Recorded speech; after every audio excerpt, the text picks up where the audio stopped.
वाहिगुरु जी का खालसा, वाहिगुरु जी की fateh. Dear brothers and sisters, in my last post, I talked about the saint poets of Shri Guru Granth Sahib Ji, that is, whose compositions are included in Shri Guru Granth Sahib. I talked about some of the poets, but a few were left. Among those, the first one is Bhagat Jayadev Ji. He belonged to Bengal and is very well known for his work, Geet Govinda. His two hymns are included in Shri Guru Granth Sahib Ji. In these hymns, Bhagaji advises us to give up our baser instincts like greed, lust, anger, etc., and seek the shelter of God. In one of the hymns in Rag Maru, he reveals that he did not waste his breathless, he did not waste any of his breaths without remembering God. It is such a deep love of God which has been reflected in this Shabad. In fact, all the compositions in Guru Granth Sahib, including those of the saint poets, have a common topic, and that is the love of Supreme Being. Another saint poet which I have to discuss today is Bhagat Lochan. He belonged to Sholapur in Maharashtra, and his name is generally combined with Bhagat Namdev Ji. It is said that both of them were good friends, and they were contemporaries also. In one of the Shabads of Bhagat Namdev Ji, we find that Bhagat Namdev Ji is addressing to Bhagat Lochan Ji. We also find from the words of Bhai Gudas Ji that both of them knew each other very well and were friends. Bhagat Lochan Ji, there are four Shabads of Bhagat Lochan Ji in Sri Guru Granth Sahib Ji, and one of these Shabads is very well known, and that is Ant ka jo Lakshmi Simre, Aisi Chinta mein jo mare. It doesn't mean that Bhagat Ji wanted that in the end of our life we should not remember all these things, but rather remember God. Actually, he wanted that throughout our life we must dedicate ourselves to the remembrance of God. Those who remember God throughout their life do not remember anything else at the time of end of their life. But those who have been indulging in all kinds of other things, other worldly attachments, and not remembering God, naturally their attention goes to such things. So he says the only way to get liberated is the remembrance of the Lord, and not the remembrance of our properties, wealth, sons, daughters, women, etc. There is one more saint poet whose name is left to be mentioned, and that is Bhagat Sadhana Ji. Bhagat Sadhana Ji lived in the 12th century in Sindh. There is one Shabad of Bhagat Ji in Shri Granth Sahib, and that is Nrip Kanya ke karane ek bhaya pe ek tari. In this Shabad, Bhagat Ji tells us that how a person disguised himself as Vishnu for exploiting a king's daughter. That was for sexual exploitation and for selfish motive, but the Lord protected his honor. The Lord can protect anybody's honor.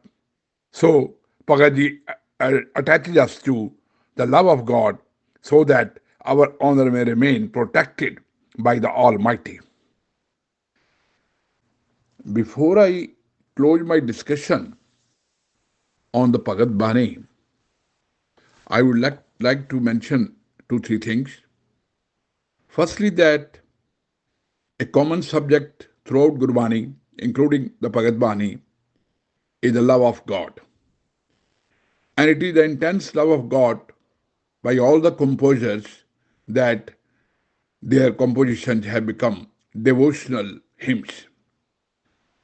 Kabir ji says, Log jane a geet hai, ye to Brahm Vichar. So all these are Brahm Vichars. As I had already mentioned earlier, that in other scriptures there are certain stories, fables, and some mythological references. But in Guru Granth Sahib, we don't have much of the stories or mythology. We have mostly the philosophy of life, how to lead a pious life, and how to connect ourselves with the divine so that the divine union takes place. I would also like to mention that the names of Bhagats are mentioned in Gurbani by Guru Saban also. Sometimes the same find a mention in the compositions of saint poets also. For example, Bhagat Ravidas ji in one of his hymns, Aisi Lal Tujbin Kaun Kare, he says that Nam Dev Kabir Talochan Sadhana San Tare. So he mentioned all these names. Bhai Gurdas ji is one source in which in whose words we find certain references to saint poets. He also mentioned some incidents of their life.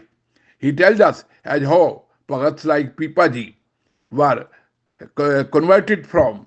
Earlier they were not believers in God, but later on they became so devoted towards the name of God that their love for God become crystal clear from their verses now. We also come to know so many other things regarding Bhagats from other sources. For example, regarding Bhagat Namdev ji, the tradition records that he had visited Delhi and Punjab. When he was in Delhi, he was summoned by the ruler Muhammad bin Tughlaq and asked to revive a dead cow. The tradition records that a miracle happened and the cow was revived. The ruler became apologetic, but Namdev ji advised him to do justice to his subjects. Many times, Namdev ji was required to prove his devotion toward Rama. Such like incidents of his life find expression in his hymns.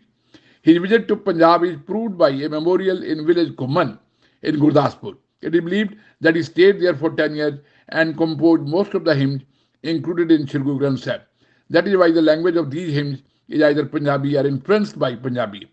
Bhagat Namdev ji was a contemporary of Bhagat Lochandi. As I have already mentioned, that they were contemporaries as well as good friends. So, with all this information, we find that the Bhagat Bani plays a very vital role in spreading the message of masters. Guru Bani, on the whole, is such a treasure of spiritual knowledge that the comparison of which cannot be made with any other scripture of the world. This is a unique fact. So, I will be discussing further on other composers of Shri Guru Granth Sahib in my subsequent posts. So, till then, I take your leave. Kindly go on liking these posts and subscribing to our channel, Uniqueness of Sikhism. Thank you very much. Vaheguru Ji Ka Khalsa, Vaheguru Ji Ki Fateh.